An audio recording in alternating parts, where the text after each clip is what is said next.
Hey guys, you don't know. Right, so bombaclaad, I'm telling you.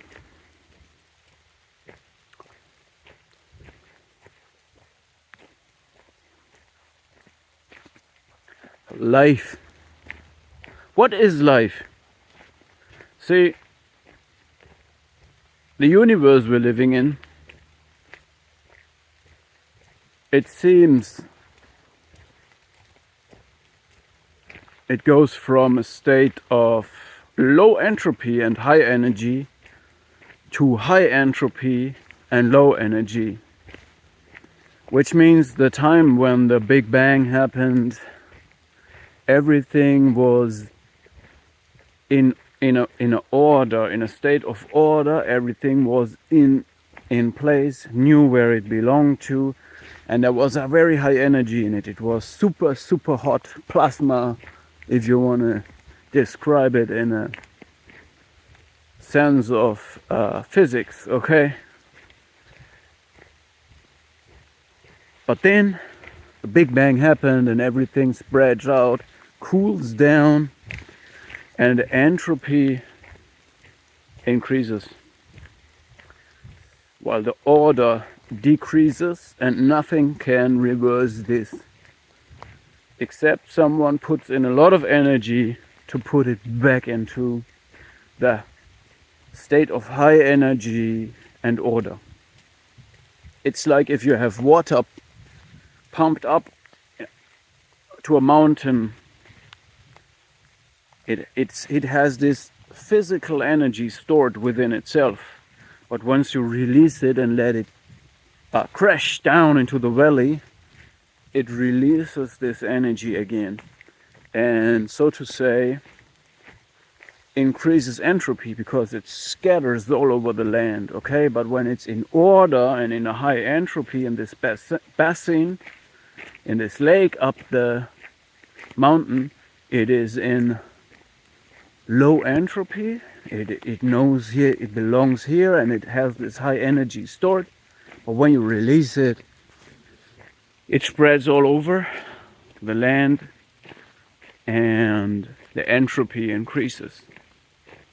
Now this is the universe we're living in, and the experience of us is that we are subject to time. So time has,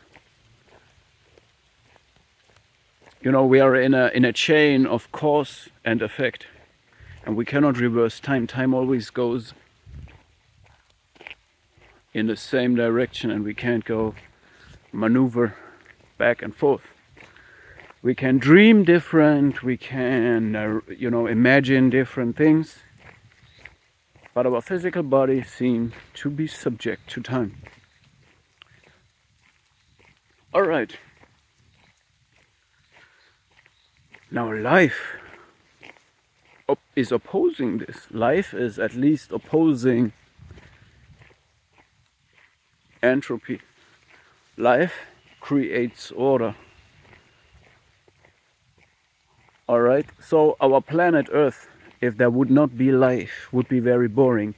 All the chemical reactions would have already happened, and nothing would basically happen. We would have a state of chemical balance, and everything would have the same color everywhere, everything.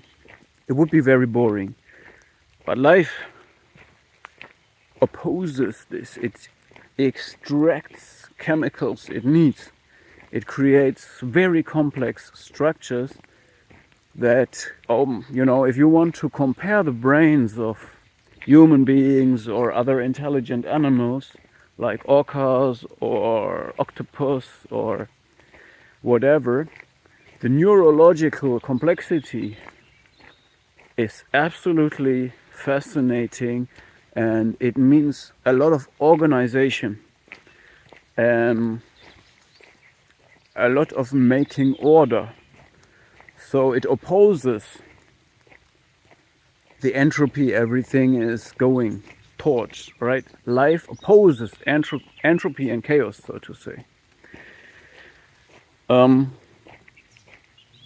Crystals, by the way, do the same. If you create crystals, they are very ordered in a matrix. They are not in this entropic chaos, right, where everything is mixed with everything.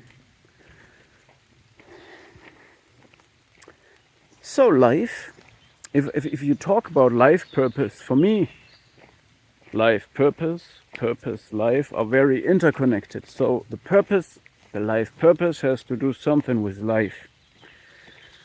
And there is a lot of confusion in the world of humans. And for me, purpose must have something to do with this life. And life is using a lot of tricks, actually. So if you say, I want to live, I have desires, these are tricks of life to keep you motivated. And if you analyze and overanalyze everything, you may lose the desire to live.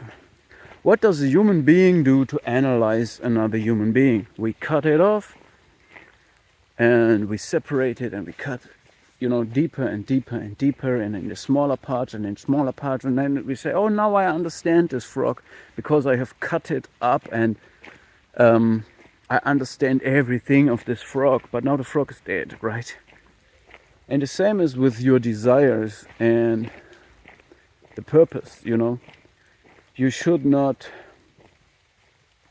try to understand every single part of your motivation, and it's like a sacred mechanism, and you should not overanalyze it. So to say, if you say, I want to live, I want to do this, I love my life. In some way this is crazy, but this is sacred, the sacred motivation of life. And you can cherish it and transform these energies, not blindly following the desires. This would also lead you into chaos and vanity.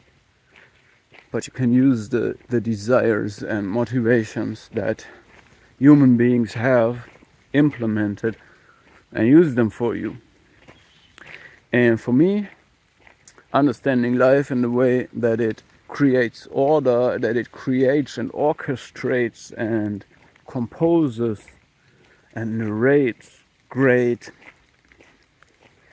objects that you can only compare really to the universe itself, means for me, if I am part of this, if life itself is doing this, then let me do this too. So what it means is being connected to life, to nature.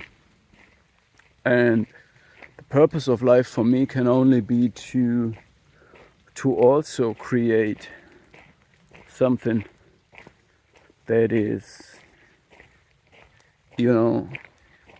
a reflection of within. So to say, as within, so without, as above, so below, as below, so above, whatever, how you call it. And one way to do this is having a big garden, having a land, and arranging the environment, creating order, being part of life. And thus you can transform your desires that you have in that way. Yeah, but of course you can as well do what you've been doing.